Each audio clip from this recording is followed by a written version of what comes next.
hacía muchos años, incluso antes de que estuviera en bachillerato, en el equipo de fútbol del colegio, en el nacional que iba a haber ese año, el famoso torneo de la amistad que le llamábamos, pues íbamos a competir y ese año, que era el último antes de pasar a bachillerato y sabíamos que luego muchos pues, se dividen y van a diferentes bachilleratos, ese año teníamos que ganarlo. Y estábamos en la fase antes de pasar a la semifinal y ese partido teníamos que mínimo sacar el empate porque si no, no pasábamos a la semifinal. Nos estábamos jugando ahí nuestra vida, ¿no? Y además era contra el equipo, ese equipo que más como rivalidad había, ¿no? Que todos los años nos lo topábamos siempre o en la semifinal o en la final y que ya sabíamos los dos que estábamos esperando nuestro partido de este año. Íbamos perdiendo 2-1 y hacia el final del partido me hace una falta entrando al área. Entonces toda la polémica de si fue penal o no. Al final el árbitro marca penal para nosotros, perdiendo 2-1. Y nuestro tirador de penales experto estaba lesionado con el hombro dislocado afuera del campo. Y el profesor decide que lo mete solamente para tirar el penal. Iba a ser la locura, ¿no? El jugador con el hombro dislocado. Entonces está preparando para tirar el penal y llega el portero del otro equipo, típico, ahí a mover el balón y hacerle ruido, hacerle ahí, a distraerlo, ponerlo nervioso. Lo vas a fallar, y haciendo ahí su show, ¿no? Y entonces llega el de nuestro equipo y agarra el balón y mira a los ojos al portero que está enfrente y le dice, no sabes quién soy. Y luego, ahí, claro, todos nos burlamos de él como por 3 años por ese hecho. El punto fue que le dijo eso todo serio, pone el balón, agarra el vuelo, mete el penal y pasamos y quedamos campeones ese año. Pero pues fue la burla de varios años, ¿no? De ese momento del famoso no sabes quién soy. Y esta experiencia me recordó porque es la pregunta que nos hacemos hoy si ven el título del podcast, ¿no? ¿Cómo es Dios? Y podemos imaginarnos que Dios era, en ese caso, como este tirador del penal, ¿no? Que nosotros a veces estamos ahí como intentándonos hacer jugar al que sabemos quién es. Y llega él y nos dice, es que no tienes ni idea quizás todavía de quién soy. Y aunque suena un poco dramático, esto fue lo que Jesús le dijo a una mujer en el Evangelio, cuando se la encontró en el pozo y le dice Jesús a esta mujer, dame de beber. Y la mujer le dice, ¿quién eres tú para pedirme a mí de beber? Y entonces le dice Jesús, con una manera quizás un poco más formal, este mismo mensaje. Le dice, si supieras quién soy yo, le dice, no sabes quién soy. Yo te hago la misma pregunta a ti, ¿sabes tú quién es Dios? ¿Sabes en realidad cómo es Dios? Hoy queremos experiencias, no buscamos solo teoría, la verdad. Es cierto que en la iglesia hay una riqueza increíble en lo que es la experiencia de Dios y de la fe, pero por más bello, verdadero y profundo, termina siendo inaccesible para la mayoría de los que estamos sedientos de Dios. Por eso este podcast te ofrece esta riqueza a través de experiencias, a través de la vida de un seminarista y de las personas con las que se irá encontrando en su camino para enriquecer tu experiencia de Dios.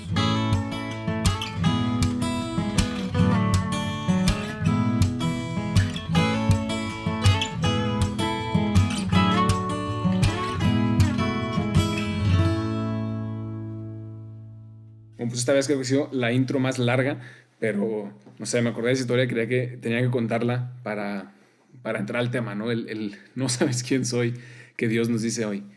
Y, y creo que nos podemos empezar como a entrar en el tema con esa pregunta, ¿no?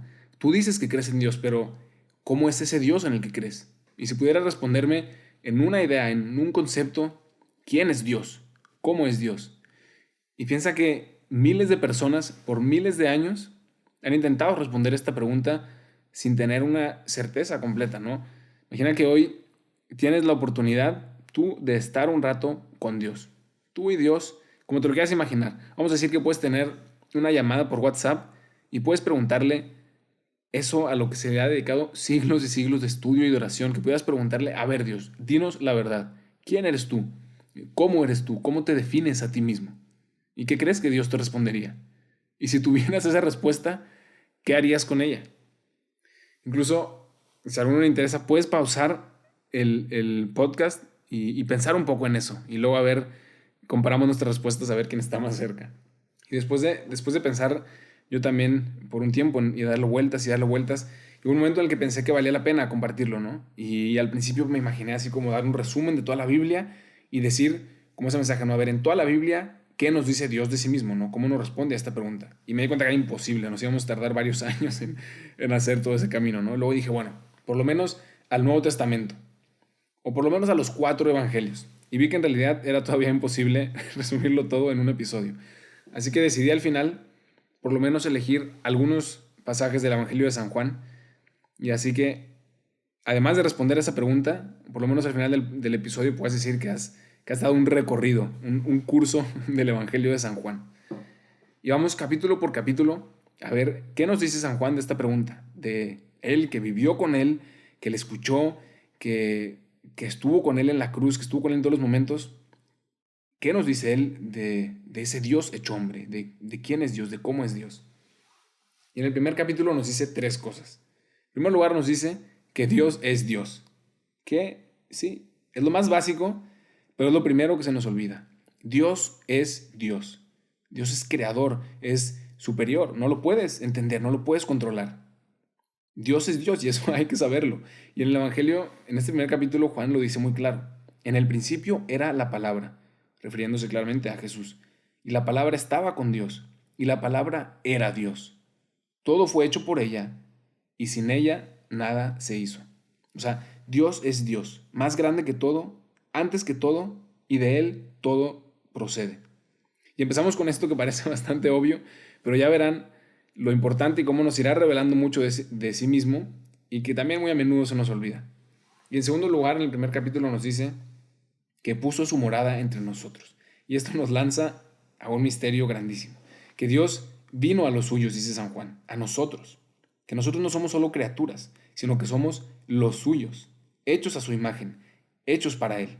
Dios vino a los suyos y así nos define a nosotros, como los suyos, que le pertenecemos a Él. La palabra se hizo carne y puso su morada entre nosotros. Y ahí vamos sumando, ¿no? Primero, Dios es Dios. Y luego, no deja de ser Dios, pero sin embargo, ha puesto su morada entre nosotros. Y ha venido a vivir y a estar, a ser uno con nosotros. Y eso nos lleva ya al tercer punto, ¿no? Dijimos que puso su morada entre nosotros, pero ¿cómo es esta morada? O sea, ¿qué significa? ¿Cómo sería morar o vivir con Dios mismo hecho hombre? Y esa pregunta dicen que también se la hizo muy probablemente San Juan, pero que además se la preguntó también a Jesús en este primer capítulo. Y le pregunta, Señor, ¿dónde moras? O sea, esa misma pregunta, ¿cómo es eso de que tú has puesto tu morada entre nosotros? ¿Cómo es eso de que Dios se hizo hombre y ahora le puedo conocer? Y lo que le respondió Jesús es todavía más apasionante que el hecho de que Juan haya hecho esa misma pregunta que nos hacemos ahora, ¿no?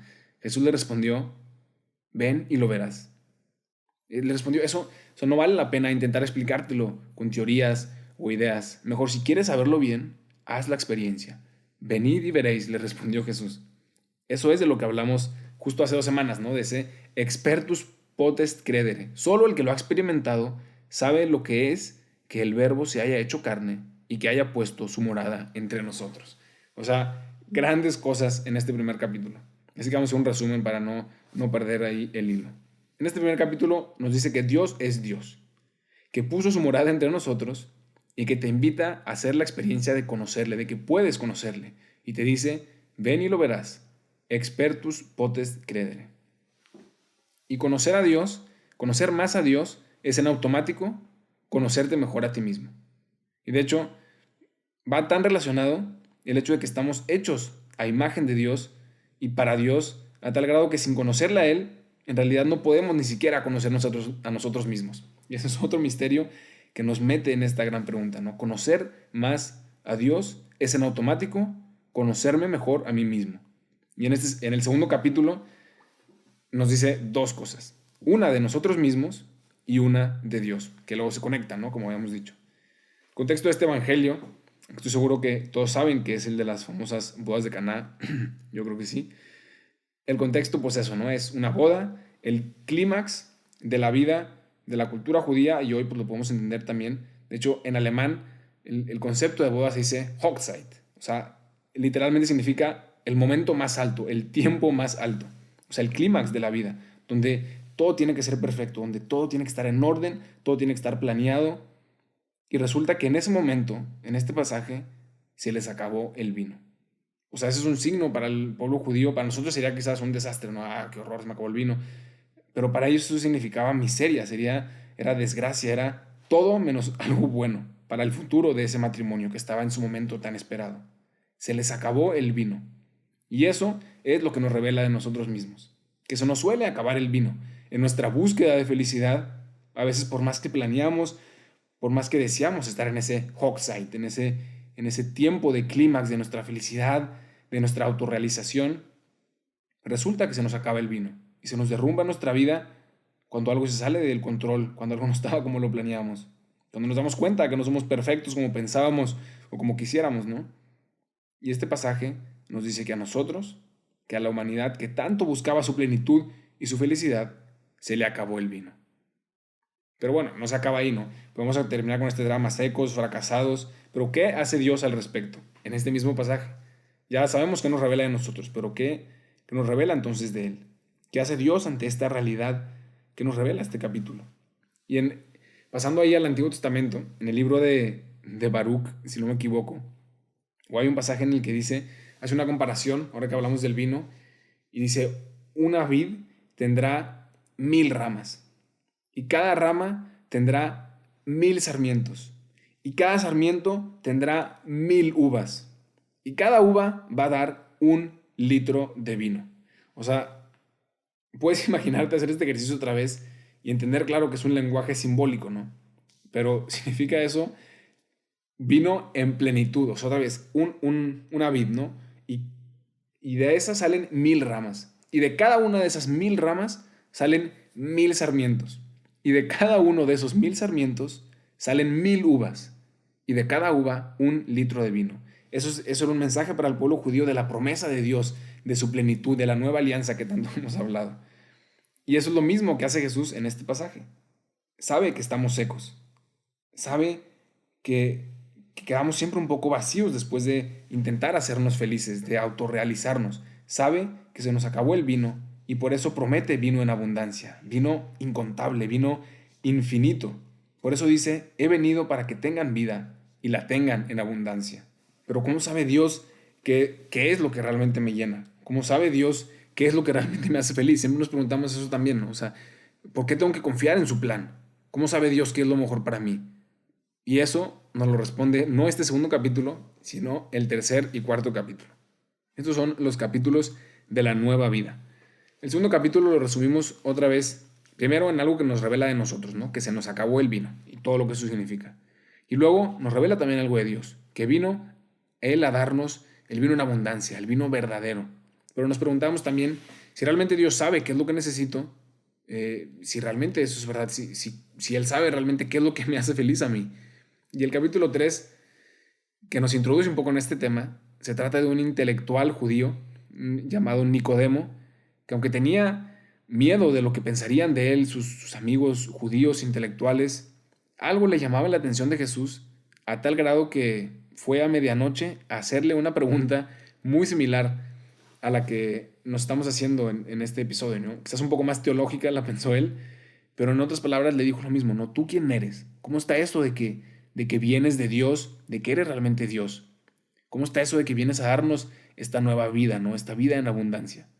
Y la respuesta de Jesús es clara y nos da aquí el centro de todo este pasaje. Le dice: si no naces de nuevo, no tendrás parte en el reino de los cielos. O sea, si no mueres a ti, a tu intento viejo de darte felicidad a ti mismo, si no mueres a ese fracaso y naces de nuevo, no puedes hacer esta experiencia de mí. No puedes saber quién soy yo, no puedes conocer mi amor, ese vino, esa vida en plenitud de la que tanto has escuchado. Si no naces de nuevo, no podrás tener parte en el reino de los cielos. Eso le responde Jesús. Y la verdad, escuchar esto suena muy bonito, ¿no? Pero en realidad nos deja un poco confundidos a los que no hemos hecho todavía muchos años de estudio en teología. Entonces necesitamos un ejemplo para saber qué significa todo esto, ¿no?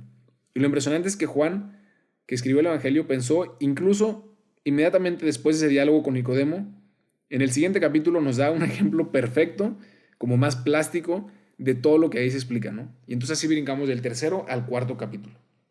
Y en este cuarto capítulo se va Jesús a un pueblo caminando y va por las afueras, y mientras descansaba un poco, nos dice que se sentó ahí en un pozo de agua y se encontró a una mujer. Y en este encuentro, la explicación del diálogo de Nicodemo es perfecta. En este encuentro vemos un ejemplo perfecto del proceso que tiene que recorrer nuestro corazón si quiere descubrir quién es Dios, si quiere responder a esta pregunta, ¿no? Entonces vamos a dividir este encuentro en 4 momentos.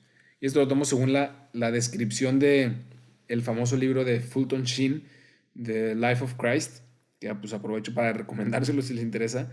Y él describe este pasaje dividiendo como este pequeño proceso de conversión de esta mujer en 4 pasos.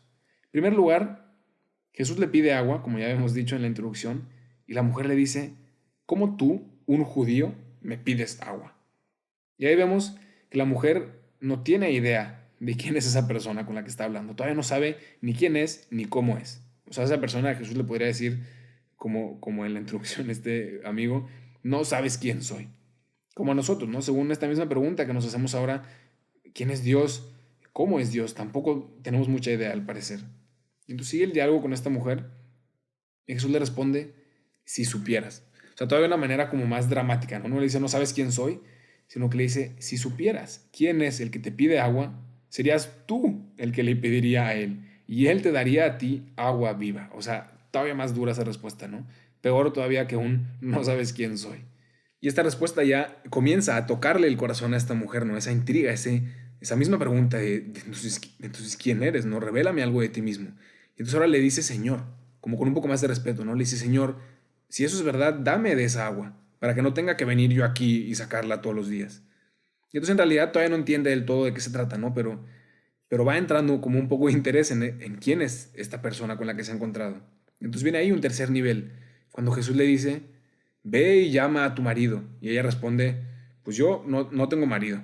Y Jesús le dice, pues sí, quizás has dicho bien, es cierto que no tienes marido, pues has tenido 5 y con el que ahora vives no es tu marido.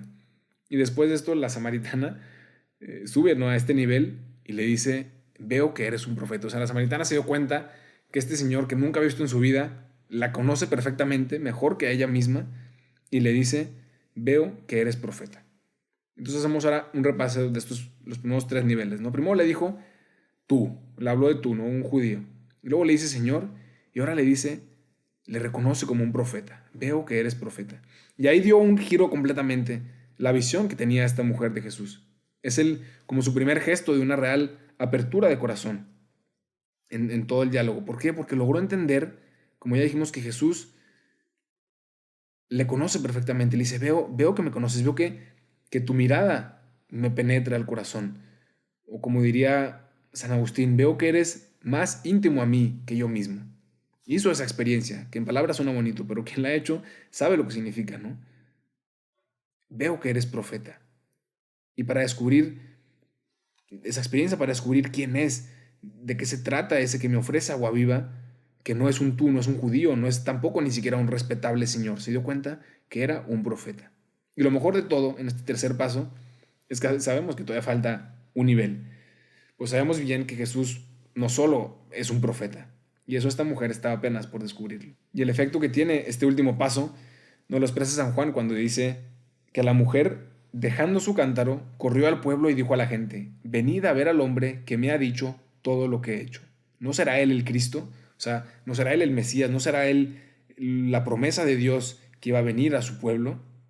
Y repetimos otra vez este gesto, ¿no? Dejó el cántaro de agua. O sea, dejó su vida vieja, lo que habíamos visto con Nicodemo, dejó atrás todos sus intentos de saciar su corazón con el agua que ella misma conseguía, porque descubrió que ya había llegado el único que realmente podría darle el agua verdadera, el agua de vida eterna, que había llegado el Cristo, el Mesías, el Salvador del mundo, el que la conoce, pues él mismo la creó y aún así la ama y la perdona y le regala una vida nueva, respondiendo a esta pregunta con Nicodemo, esa vida nueva, una vida que ya no necesita ese cántaro con el que tenía quizás ahí basura con la que llevaba cargando toda su vida, heridas, pecados, y que no la dejaba vivir en paz. Ahora tiene una vida nueva, una vida refrescada por el amor y la misericordia de Dios que le ha salido al encuentro. Y hay otra cosa todavía más apasionante que nos demuestra en este mismo cuarto paso lo que significó para esta mujer y para todos los samaritanos del pueblo y para nosotros mismos este encuentro. Y para eso vamos, como de costumbre, al Antiguo Testamento. Cuando en el Antiguo Testamento, recordarán cuando Moisés conoció a su esposa, ¿no?, a Sephora, la conoció mientras estaba sentado en un pozo y ella vino a sacar agua y Moisés le ayudó, le dio agua Y ella corrió a su casa, contó a su gente de Moisés, y ellos lo aceptaron para que se quedara con ella, y entonces sí, se casaron. Y vamos a otro ejemplo, ¿no? Isaac también, cuando conoció a Rebeca, su esposa, estaba él en un pozo de agua. Y ella, después de conocerlo en ese pozo de agua, corrió a su casa para contarle a su familia de él, y ellos lo aceptaron para que se quedara con ellos, y así se casaron. Igual, cuando Jacob conoció a Raquel, a su esposa, la conoció estando en un pozo de agua.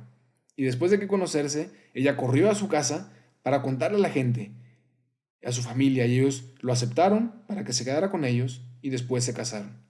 Y entonces quizás hicieron ya esa misma conexión, pero cuando esta mujer conoció a Jesús en un pozo de agua, nos cuenta San Juan que corrió a contarlo a su gente, a su familia, a los samaritanos, y ellos lo aceptaron y le pidieron a Jesús que se quedara con ellos. Igual que estas imágenes del Antiguo Testamento, que siempre nos hablan de algo de Jesús de alguna manera, conoció ahí a su verdadero esposo, igual que estas tres mujeres. Conoció ahí al verdadero dueño de su corazón, al que le entregaría el resto de su vida, que lo llevaba buscando sin saber. Y aunque todo esto había empezado con un corazón cerrado, ¿no? Pensando que era un tal judío que venía a robarle agua, que eso nos pasa, pues nos dejamos encontrar con Jesús cuando nos dejamos a hacer esta experiencia, cuando abrimos nuestro corazón, nos pasa eso mismo, ¿no?